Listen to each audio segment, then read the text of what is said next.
San Francisco sued Nevada for allegedly giving their mental health patients a one-way ticket to San Francisco and dumping them there. No, that's their terminology, not mine.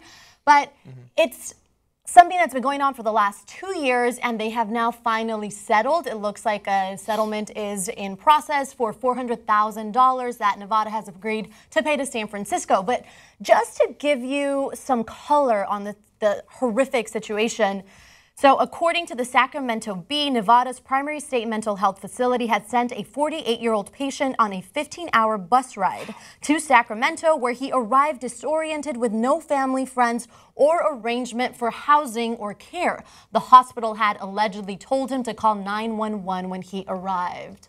Oh, good. So they took care of him then. With the 911. Just call 911. Just go into like a Starbucks. They got a bathroom. They'll take care of you.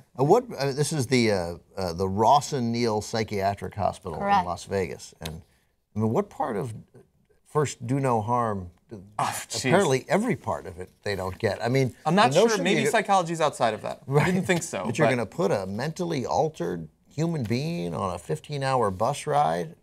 Without their consent, I may add, because they're not in a position. They're not in a position to consent. Exactly. No one voluntarily gets on a bus for 15 hours that ends in Sacramento. Like, in San Francisco. Regardless of your mental health. Yeah. Hey, I did it voluntarily. May not have been a bus, but I drove my ass out there. So. Yeah, we're gonna give you some tests, see if you're all together there. So look, the $400,000. That's great. $400,000. I'm sure that'll help.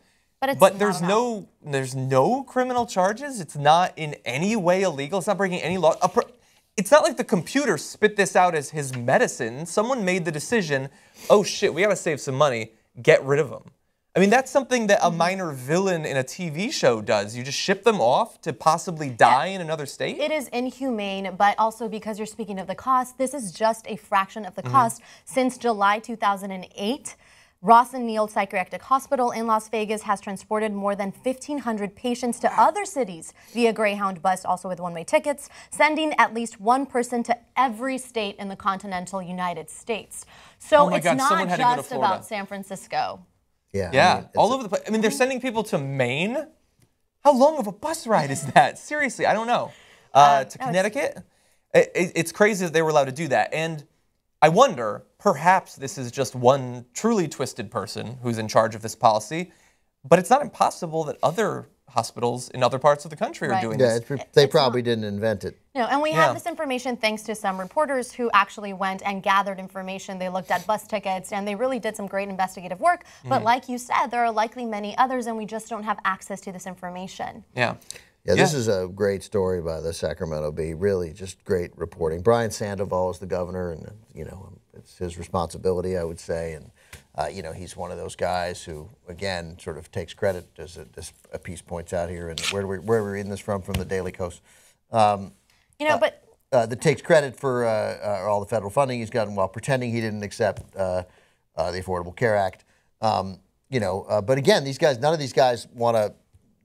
Frequently they don't take federal funding when there's literally no reason not to. I did a final judgment on it just an hour ago. They're paying $2 billion a year because they didn't, in 22 states, expand Medicaid. Yeah. So to flip off the poor, they're paying billions of dollars. And you know, and that's what's at the root of the problem, right? That this is the result of a for-profit healthcare system that does not put the patient's well-being first. It's really about profits. It's like, how can I save money in my state? And unfortunately, it leads some to make horrible decisions like these inhumane decisions of dumping people in other states. You know, it's awful. And you wonder whether, because as Nevada has cut funding for healthcare so consistently, whether there's some possibility that some of this was humane. Like, they can't get care here. There's no money here. I'm going to send them somewhere. They told themselves that. Yeah, they probably told themselves that. But it's just, I mean, it is and then what got me about the story. So it is both inhumane and inhuman. I can't believe human beings would do this. How does $400,000 settle this up? I don't know. I mean, that's nothing. Does the money go to the people who were shipped? I mean, how much money was... Apparently, it's going to go to San Francisco. It's going to go to cover the cost of their health care. Exactly. What about the emotional cost? A lot of them were removed from their friends and family who used to visit them at these hospitals, and now they're far away. Yeah. Yeah, and look, this is another example some of these people weren't necessarily going to be committed to the hospital. They would have gone to the hospital and they would have got some treatment and they would have gone somewhere else where they lived or where they were comfortable. I'm sure many of them were homeless. It's just staggering the lack of interest and, of course, the lack of follow through. There's not like, call me when you get there. I want to know how you're doing in a couple of weeks. You know, that's clearly not. I can't believe this strikes me as. So Nevada is going to pay San Francisco $400 million. Like that strikes me as the kind of thing, because $400,000 after, a lawsuit that certainly costs more than that to litigate. Granted, the state has its own lawyers, but I don't know whether outside counsel was brought in. That's nothing. That's not a lot of money. This is not discouraging Nevada from doing this. If every 4 years, that's like 10 Greyhound tickets. Right, we got to pay $400,000. It's nothing. Yeah, and my final point that I want to make is that.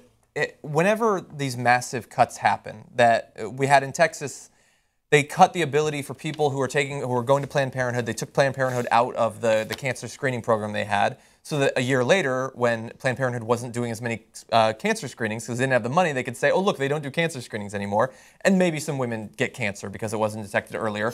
Or Walker, or in Kansas, where they cut taxes a ton, and now their school system is totally screwed. Or here, they cut funding for health care, and now they have to ship mentally ill people to other states. When you do these sorts of Ayn Randian economic tricks that you think are going to benefit a few people in your state, maybe someday more people, it births 1,000 evils that you'll never be aware of, because they may not read this article and they may not talk to a teacher in Kansas and they may not get a cancer screening in Texas, but that those things exist. There are consequences to these cuts.